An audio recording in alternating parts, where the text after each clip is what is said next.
ڈوب گئے, وہ غرق ہو گئے, وہ تباہ, اتنے قیمتی تھے تیرے آنسو کہ بہا لے گئے دشمن کے بحری بیڑوں کو. میرے بھائی, ٹھیک ہو گیا جی, میرے عزیز سمجھ لیں اس بات کو ہمیشہ کے لیے, اور اس پر غور کرنے اچھے طریقے سے کہ میرے رسول کریم سید عالم صلی اللہ علیہ وسلم نے نا ہماری توجہ دلائی, حضور نے ہمیں بتلایا, ہمارا ذوق بڑھایا عبادت کی طرف. ایک صحابی تھے حضرت ابو فاطمہ رضی اللہ تعالیٰ عنہ, یہ ترمذی شریف کی حدیث ہے. نبی پاک علیہ السلام نے فرمایا, ابو فاطمہ قیامت کے دن مجھ سے جلدی ملنا چاہتے ہو کہ دیر کے ساتھ؟ تو کہنے لگے, حضور کون ہوگا جو دیر سے ملنا چاہے, ہم نے تو جان دے دی وعدہ دیدار پر. اعلیٰ حضرت فرماتے ہیں جان دے دی وعدہ اور نقد اپنا دام ہو ہی جائے گا. مجھے لگتا ہے کہ یہ سودا نقد و نقد ہو جانا ہے, کیونکہ ہم نے جان دے دی وعدہ دیدار پر. آپ نے وعدہ کیا تھا کہ مریں گے تو پھر زیارت ہوگی, تو مر گئے ہم زیارت کی خاطر. جان دے دی وعدہ دیدار پر, تو نقد اپنا دام ہو ہی جائے گا. اے رضا, ہر کام کا ایک وقت ہے, دل کو بھی آرام ہو ہی جائے گا. تو حضرت ابو فاطمہ رضی اللہ تعالیٰ عنہ سے نبی پاک صلی اللہ علیہ وسلم نے فرمایا, جلدی ملنا چاہتے ہو کہ دیر سے؟ عرض کی, حضور فٹافٹ ملنا ہے, میں نے قیامت کے دن آپ سے جلدی ملنا ہے. تو نبی پاک علیہ السلام نے فرمایا, پھر اس طرح کرنا, دنیا میں رہ کے سجدے زیادہ کرنا, پھر سجدے زیادہ کرنا, قیامت میں ملاقات جلدی ہو جائے گی, قرب ملے گا تمہیں. اپنے بچوں کے اندر دیکھیں نا, ہم شوق پیدا کرتے ہیں, ہمیں صحیح لفظ نہیں بولنے آتے, پر ہم بچوں میں شوق پیدا کرتے ہیں کہ پتر ڈاکٹر بن جائے گا تو بڑا نفع کرے گا, تو لوگوں کی خدمت کرے گا, ملک و ملت کی خدمت کرے گا, تیرے ابا کا نام روشن ہوگا, تیرے دادا کی تعریفیں ہوگی. ہم یہ ذوق پیدا کرتے ہیں. ہم اپنے نوجوانوں کے اندر یہ فکر پیدا کرتے ہیں, انہیں ہم سمجھاتے ہیں کہ میاں جب تم پڑھو گے, محنت کرو گے, تو فلاں آدمی کی طرح تمہارا نام ہوگا.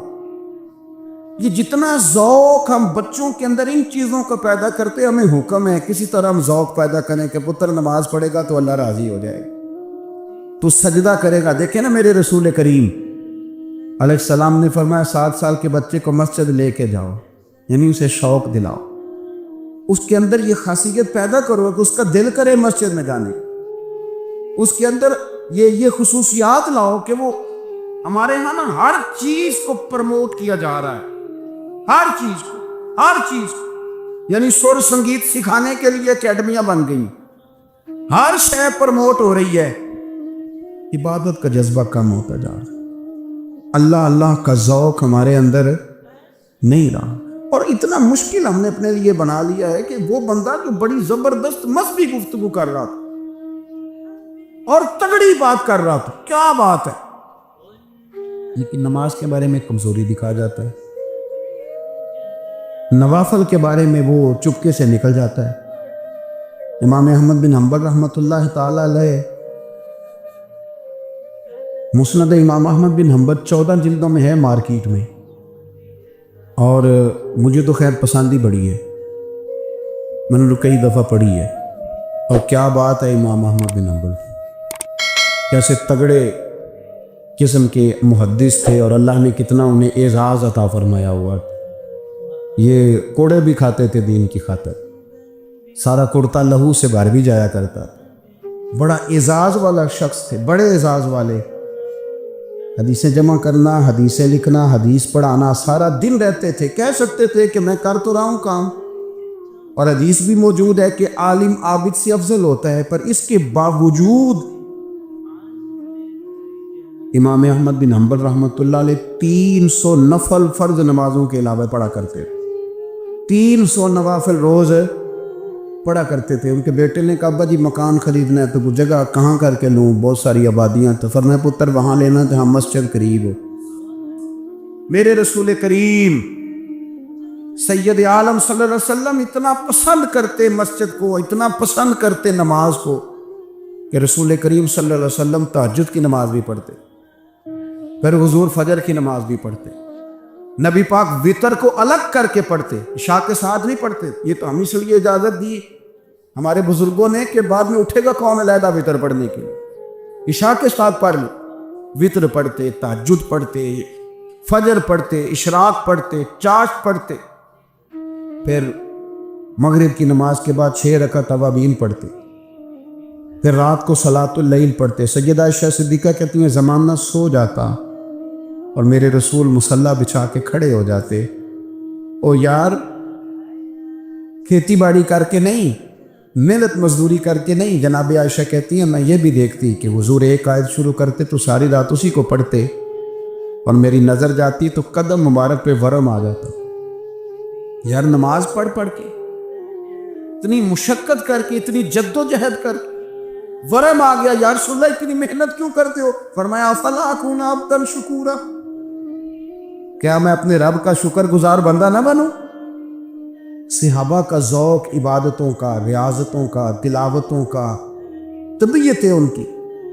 مستدرک کے اندر حدیث ہے، رسول کریم صلی اللہ تعالی علیہ وآلہ وسلم کی پیاری زوجہ حضرت عائشہ صدیقہ رضی اللہ تعالی عنہ فرماتی ہیں نبی پاک کی بارگاہ میں عرض کیا گیا یا رسول اللہ صلی اللہ تعالی علیہ وسلم ذرا ارشاد فرمائیے گا عورت پر سب سے زیادہ حق کس کا ہے؟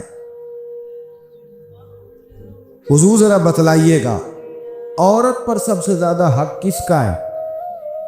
تو یہ کسی مفتی کا قول نہیں، یہ کسی دانشور کی رائے نہیں، یہ اس محبوب کا قول ہے جنہیں اللہ تبارک و تعالیٰ نے دنیا میں راحت اور آرام دینے کے لیے مبعوث فرمایا ہے۔ یا رسول اللہ صلی اللہ علیہ وسلم عورت پر سب سے زیادہ حق کس کا ہے؟ تو حضور نے فرمایا اس کے خامن کا۔ اسی مجلس میں، اسی محفل میں وہ شخص اٹھ کے نہیں گیا، وہی شخص حضور سے سوال کرنے لگا حضور تو مرد پر حق کس کا زیادہ ہے؟ عورت پر تو میں نے پوچھ لیا، نیا شخص نہیں آیا، نیا آدمی نہیں آیا۔ اسی نے اسی مقام پر اسی جگہ کھڑے ہو کے سوال کیا کہ یا رسول اللہ صلی اللہ علیہ وسلم اب یہ بھی ارشاد فرما دیجئے کہ مرد پر سب سے زیادہ حق کس کا ہے؟ نبی پاک نے فرمایا اس کی ماں کا۔ عورت پر سب سے زیادہ حق کس کا ہے؟ اس کے شوہر کا۔ اور مرد پر سب سے زیادہ حق کس کا ہے؟ اس کی ماں کا۔ یہ حقوق، یہ تعین ہے جو نبی پاک صلی اللہ علیہ وسلم نے کر کے دیا۔ یہ حقوق کی وہ والی وضاحت ہے، اور یہ ہر آدمی کا وہ والا مقام ہے جو میرے محبوب علیہ الصلوۃ والسلام نے اپنی امت کو خود بتایا ہے کہ یہ اس کی جگہ ہے اور یہ اس کی جگہ ہے۔ اب یہاں ایک بات اور قابل غور ہے، مرد کی عورت پر بھی حقوق ہیں، عورت کے مرد پر حقوق ہے۔ انشاءاللہ تعالیٰ ایک موضوع آ رہا ہے، اس میں ان چیزوں کی کچھ زیادہ وضاحت کروں گا، یہاں صرف اشارہ دیتا ہوں۔ نبی پاک صلی اللہ علیہ وسلم کی خدمت میں ایک عورت حاضر ہوئی، اس نے عرض کی یا رسول اللہ صلی اللہ علیہ وسلم مجھے بتائیے گا مرد کے کیا حقوق ہیں، اگر میں ادا کر سکتی ہوں تو شادی کروں، حضور ذرا بتلائیے گا۔ تو یہ حدیثیں ہم نے بیٹیوں کو رٹانی ہے، یہ حدیثیں ہم نے بہنوں کو یاد کرانی ہے۔ میرے نبی پاک علیہ الصلوۃ والسلام سے پوچھا، امام حاکم نے لکھا ہے کتاب البر کے اندر، اس کو ابن جوزی علیہ الرحمٰن نے نقل کیا ہے، یا رسول اللہ صلی اللہ علیہ وسلم مجھے بتائیے گا خامند کے حقوق کیا ہے؟ اور خاتون عرض کرتی حضور اگر تمہیں ادا کر سکتی ہوگی تو نکاح کروں گی ورنہ نہیں کروں گی۔